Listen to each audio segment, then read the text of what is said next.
Vimuk said, what about having a separate advanced mode for features that are not safe for noobs, the way to get the fancy tricks without increasing support tickets?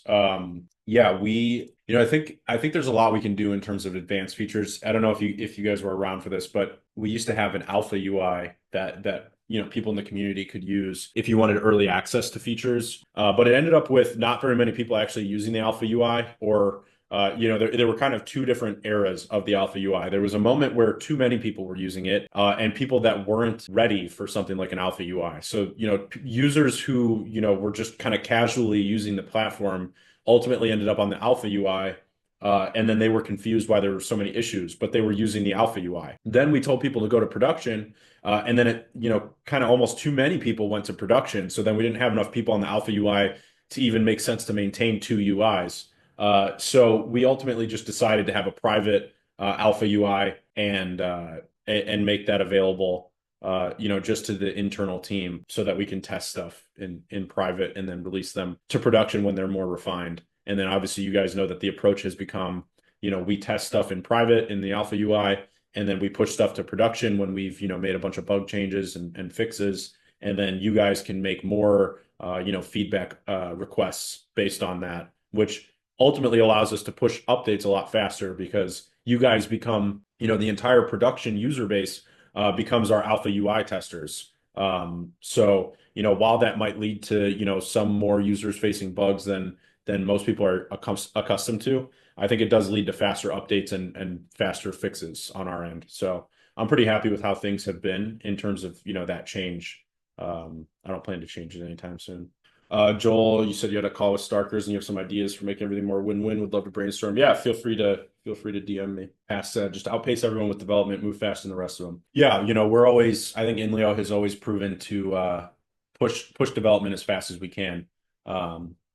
And really just expand the boundaries of what's possible. So, if you go back a few years, not even a few years, you know, Hive was mainly just blogging, and then a handful of other Hive apps, and there was no short form content of any kind. And then Inleo developed obviously the container approach to doing microblogging, and now that's live on most major Hive UIs. So I think that's one really good example of how Inleo kind of leads in terms of technology. And in the past, like I said, we've always done that siloed and in-house and closed source. But I think moving forward, we'll start to do more things open source and potentially everything in terms of the social media side of Inleo. I think could go open source on Hive. So yeah, obviously I want this proposal to pass, and I want to keep pushing forward on the collaborations, because I think it's really beneficial for Hive. So, I want to get this onboarding tech open sourced and then do the collaborations, and I think that's going to bring a lot of new users to Hive, and I think that's what Hive really needs desperately is more users and more investors and more people that are curious about Hive and spreading the word about the technology here, because Hive is an amazing place, but we need more. We need more users. Mike possibly said, I really like this move towards open source. I've never been of the opinion that necessarily everything needs to be open source, but in general, it's a good thing for both Inleo and the rest of the ecosystem.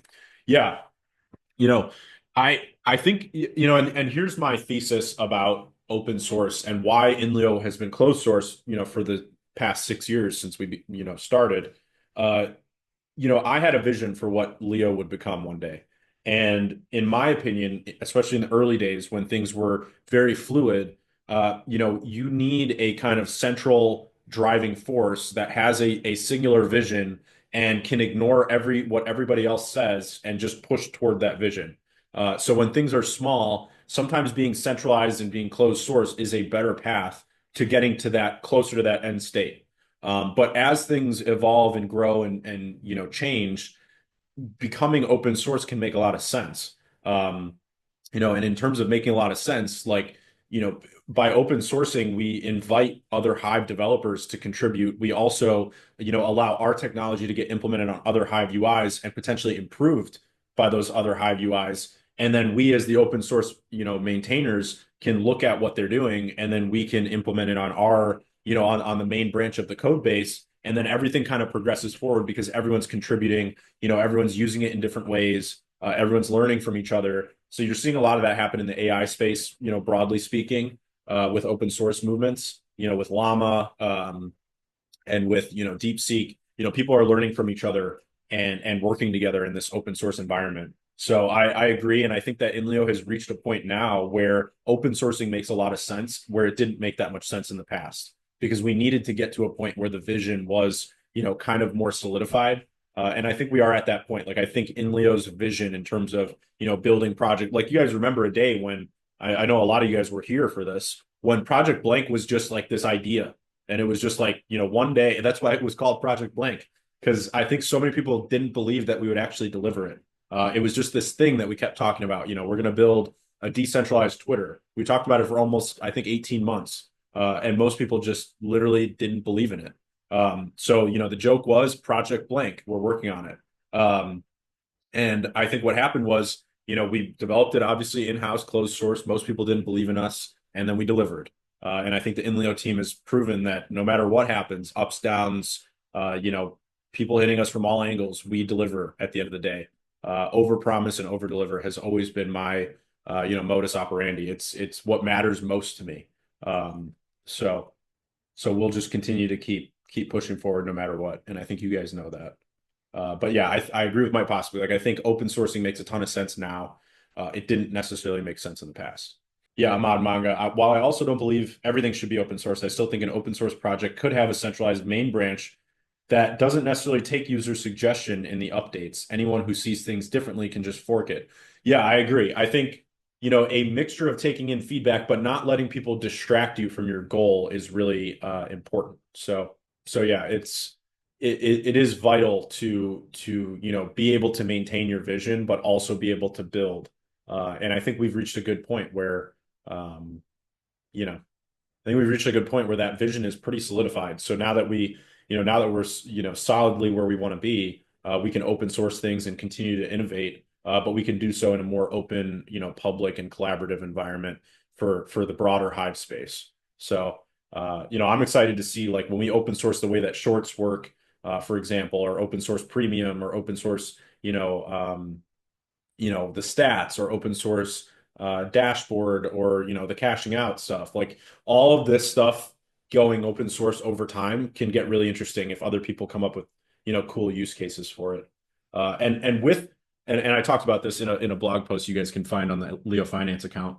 My goal with open sourcing things, and I do have a theory and thesis on how open source stuff should work in my opinion, but my goal is not just to open source our code base and say, okay, here you go.